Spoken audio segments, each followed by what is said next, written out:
Good morning, friends. Happy Friday. I wanted to share a picture of my kids. On the far right is Cameron. He's in the Army. He's 21. Beside him, going from the right to the left, is Haley. She's 25. She's a professional photographer. Beside her is her husband. They just got married in September. And to the furthest left with the robe on is my 15-year-old son. And of course you can see our dogs there too. So this picture was taken at Easter. I liked it, just wanted to share it. Something that I've noticed since I started doing my channel on Summer Wells is that I'm seeing a lot of people who seem to think like I do. And I wanted to share the fact that I've been diagnosed as a HSP. That's a highly sensitive person. I think there may be a lot of people like me out there, and I just thought I'd want to share this and maybe see if you guys are this way, if you know someone or love someone with this highly sensitive personality. So I just want to go over some basics.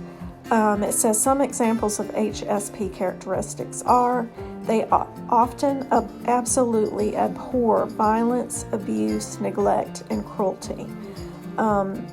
The way that I feel about Summer and her pictures with bruises and her looking like she has never been fed, that's why I get so spun up and upset to the point of almost a breakdown, is because I just feel things more deeply.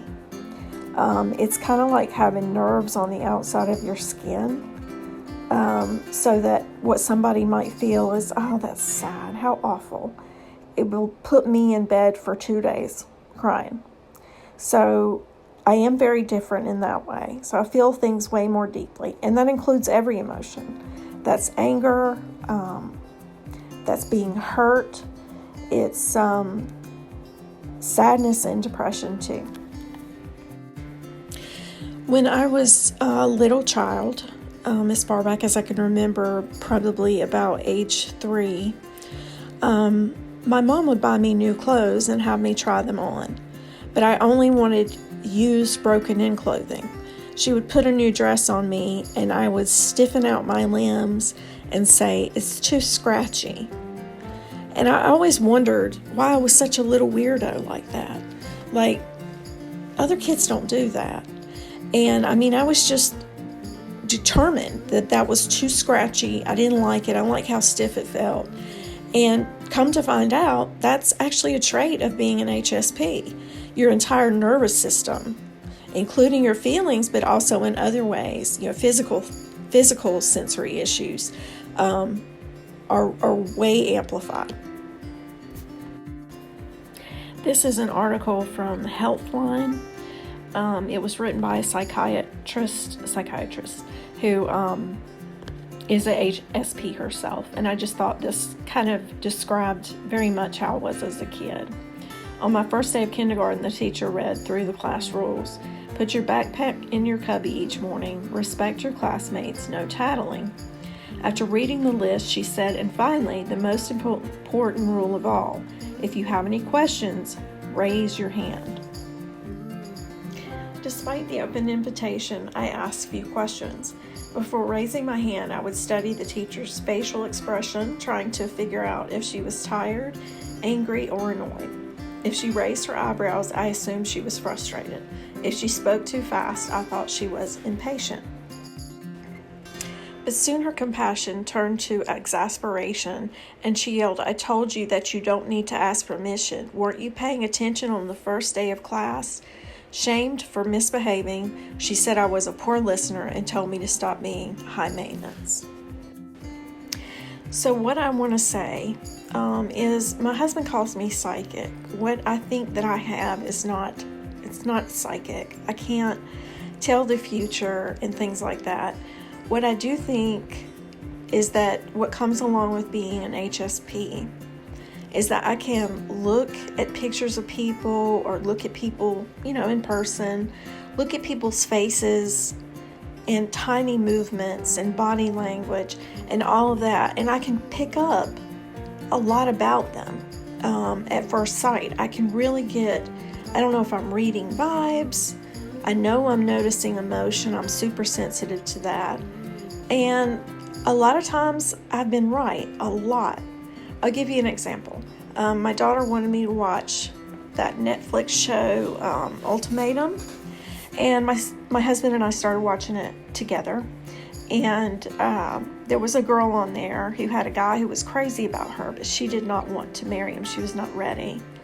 And she talked a little bit just about their relationship. She didn't say anything about her childhood or anything to back that up. And I looked at my husband. I was like, she grew up in a home where there was a bad divorce. Like, it was ugly. I can tell. The way she talks about marriage, I can tell. So a few minutes later, she starts telling more of her story. And sure enough, there was a huge, ugly divorce. And my husband's just laughing at me. He's like, how do you do that? I'm like, I don't know. I'm as perplexed on this as you are. I have another story. So you can tell I like reality TV, and it's embarrassing. But I was watching that Married at First Sight show. I don't know if anybody's seen that. But there was a couple who had got married at first sight. They were not getting along. And so they had a professional counselor, which was on the team there of the show, come in and counsel with them.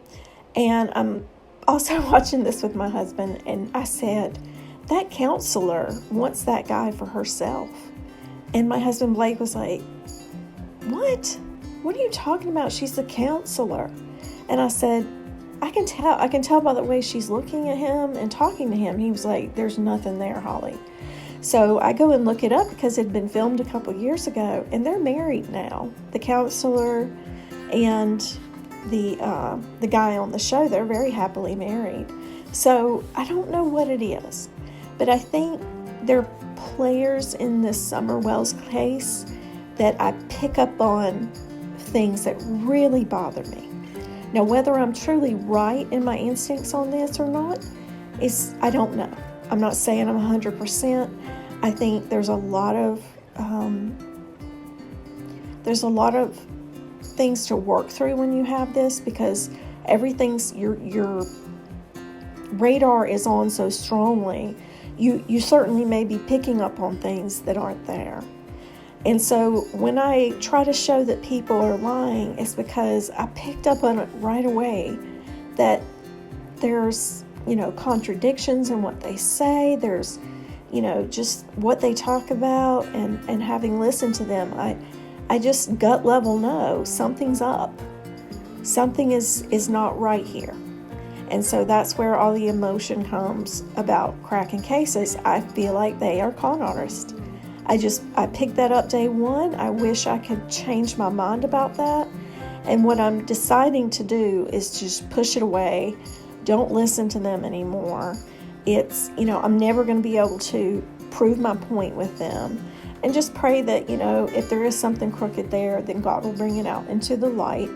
And, that justice will be served. But I have to protect myself a lot, because things that would maybe hurt somebody's feelings hurt my feelings like a million times more. So I know I should take care of myself by protecting myself.